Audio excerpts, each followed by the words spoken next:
Greetings, welcome to another Final Fantasy XIV video. So we are finally here at the bar, the second to last class and the only one remaining being Dancer.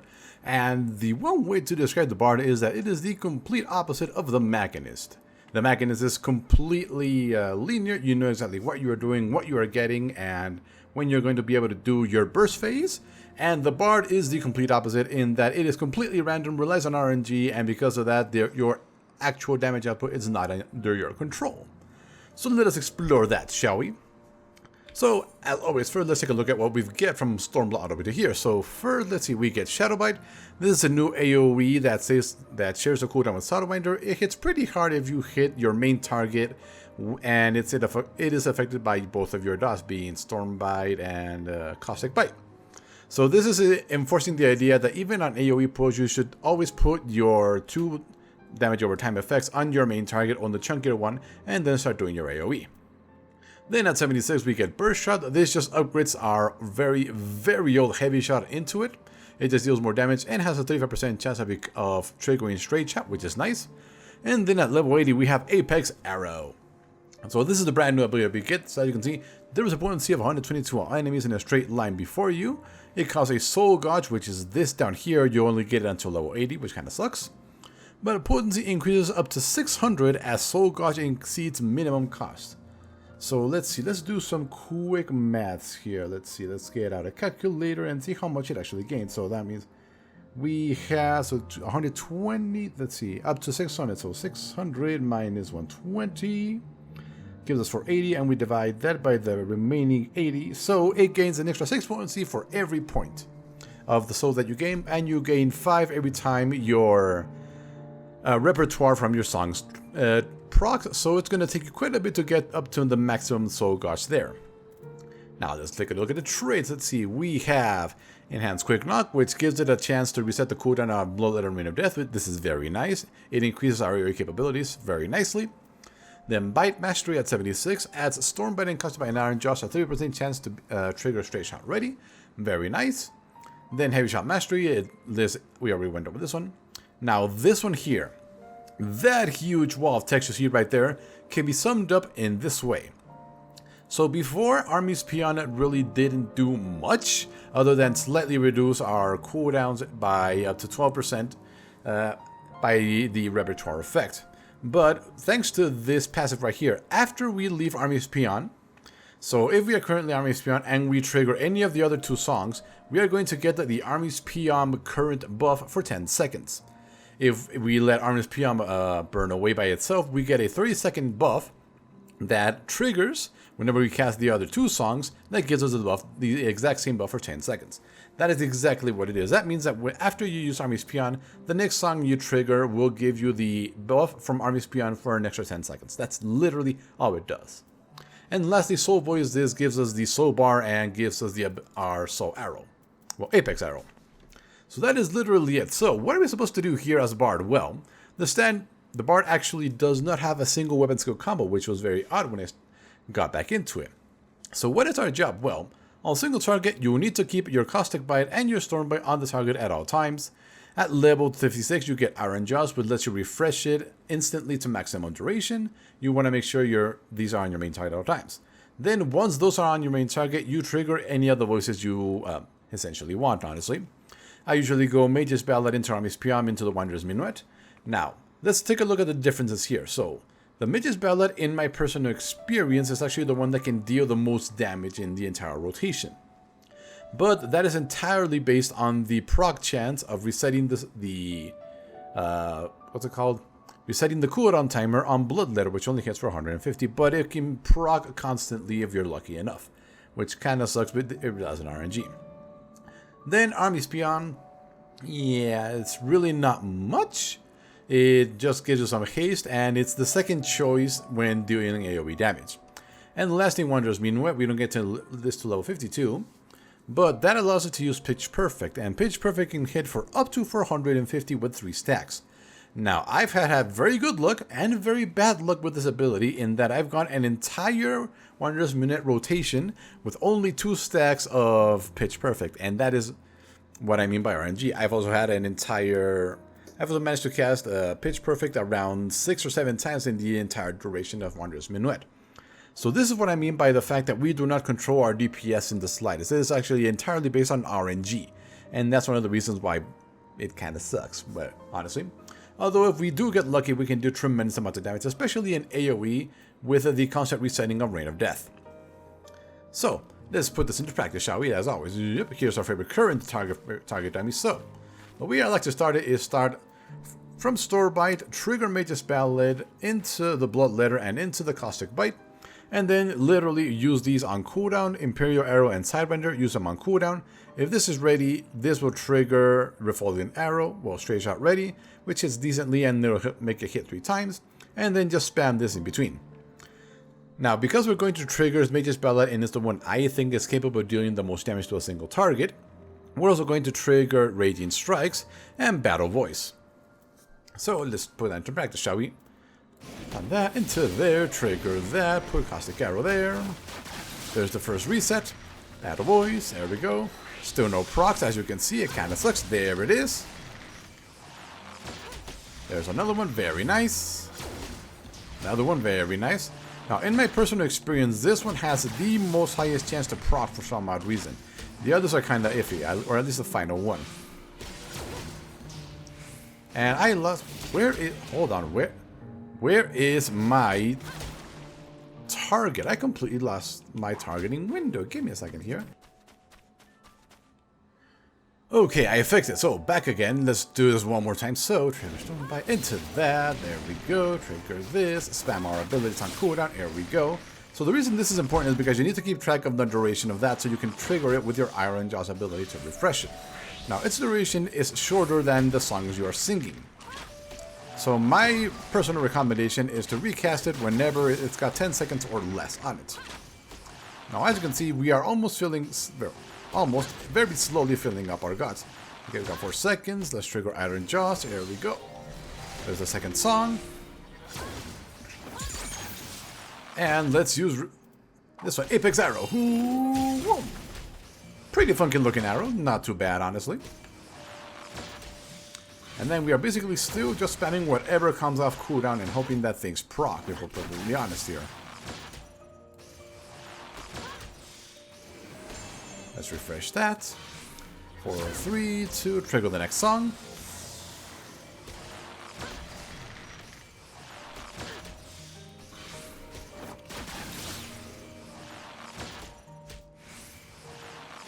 So as you can see there, we are getting a little unlucky on the third proc for Pitch Perfect.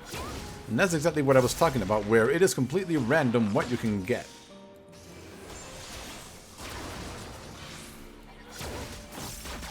Sometimes you get really lucky like that, where you can fill it up very, very quickly. And other times it just doesn't want to proc at all. So here we are back to our very first song. In my experience, this one procs quite a bit more than the other two, as you can see there.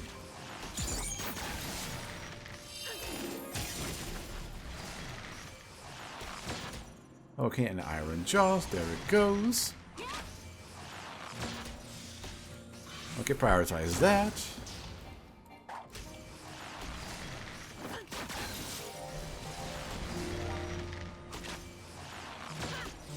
There we go. Now this song in particular doesn't really have much going for it other than the recast hammer reduction, which is why it's pretty useful in AoE rotations whenever Mage's Ballad is off cooldown. But other than that, it really doesn't offer much. Hold on, one. There we go. Caught it just in time.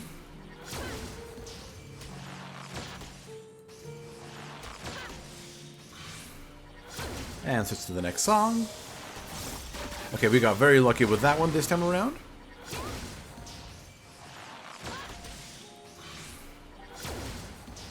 Let's refresh that. There we go. Very nice on the proc there.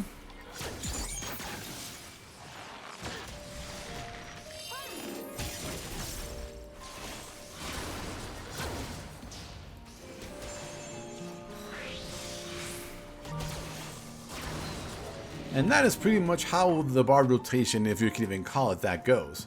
It basically comes down to spam any abilities, and literally any of the 3 abilities that come off cooldown. Keep that going if there's nothing else for you to do. Keep using Iron Jaws whenever there's 10 seconds or less on your damage over time effects to refresh them. Always make sure you are singing a song regardless of what it is. Make sure your target is always affected by your Caustic Bite and Storm Bite. And really, that is all there is to the single target rotation. Now, the AoE rotation is a little bit different and a little bit more fun. So let's say we are actually targeting all three of them, as we are over here.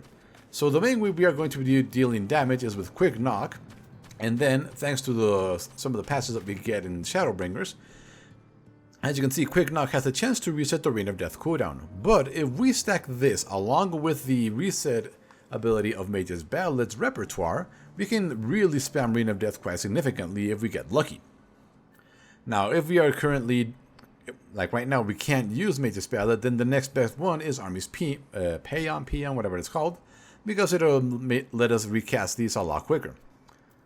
Other than that, we got the Shadow Bite, which really just deals a lot of damage. So let's put that into effect, shall we? So make sure it's affected by that.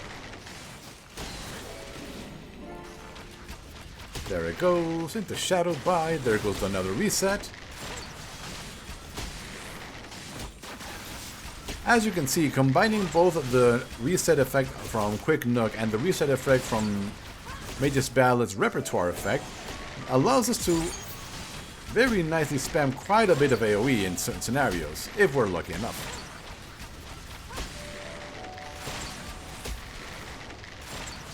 Since that one ended, let's go to this one. Let's refresh the duration there. Now, because we are no longer Mage's duration, that is no longer resetting, but as you can see, the cooldown reduction of this song of Army's Peon isn't too bad for spamming Quick Knock. And since Quick Knock now also has a chance of resetting the cooldown on Rain of Death, we can sometimes get lucky there. Reset that. And now, we are essentially done until Mage's Ballet comes off cooldown. Now, Wondrous Minute really does not grant us anything good to use on AoE pulls, which kinda sucks. But our new ability does work like this. Swam! Very nice!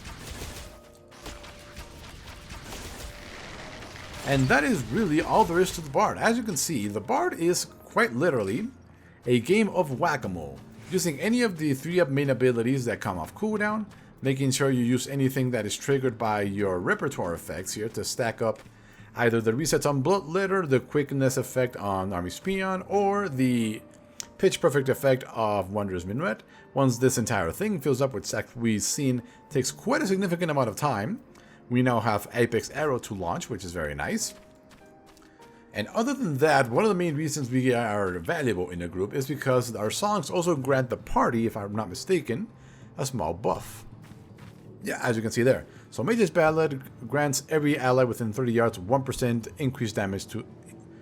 increase to their damage, which right now dealing 1000 means they're dealing an extra 10 damage, I think. Yeah. And then Army's Peon grants 20% direct critical hit, which is very nice. And Wondrous Minute increases the critical hit rate by 2%. Oh. Those are very similar to them. Let's see, party moves with 3 yards, critical hit rate, and direct hit rate. Okay, so Army's Peon is direct hit, which isn't as strong as critical, but still good. And Wondrous Minute grants some critical hit. So as you can see, even though we are very spammy, very unpredictable in our damage, the fact that we can slightly increase their damage and, well, is a little bit valuable. Now, what about utility? Well, we do have quite a bit of utility. Everyone's favorite, Paladin, increases everybody's quick movement speed. It's used all the time in dungeons and in raids. Make sure you have it ready.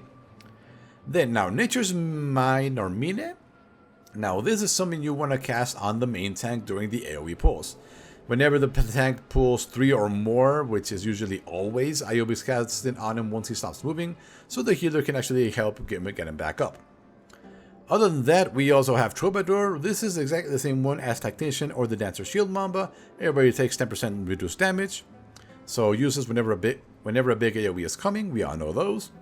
Then we also have Battle Voice, which is the exact same thing. I believe. No, actually, no, it doesn't show a ending. So this increases the direct hit rate of all party members by 20%. I believe This is very similar to the Dragoon's battle litany. Let's just make sure of that, shall we? We're in combat, really? Okay then, let's keep running for our lives until those things reset. They used to reset a lot closer for some reason, but now they're taking a long time. There we go, okay. So now, back onto the Dragoon, equip set. There we go, okay, battle litany, there it is. Critical hit rate, okay, so no, they're not related at all, so yeah, doesn't stack with anything. So yeah, the Bard, there really is not much status to say other than, as we can see, it is very unpredictable in its damage output. It can be very high or very low. If you get very unlucky during Wondrous Minute, you may only launch one pitch perfect arrow, which really sucks. Especially because that also affects our brand new Apex arrow, which fills this up every time the repertoire effects trigger. And yeah, other than that, we're pretty good at AoE. We're okay at single target. And yeah. Oh yeah, and we also have some very big cats, and we have bows that are sometimes also act as instruments. But yeah, the Bard. A very curious class that is actually something I would actually prefer to be present in other MMOs, because in other MMOs, most classes are just similar to the Machinist, where they just deal damage and nothing else. But yeah, hopefully you find this useful. And we will see you next time for the final DPS class, which is the Dancer. Later.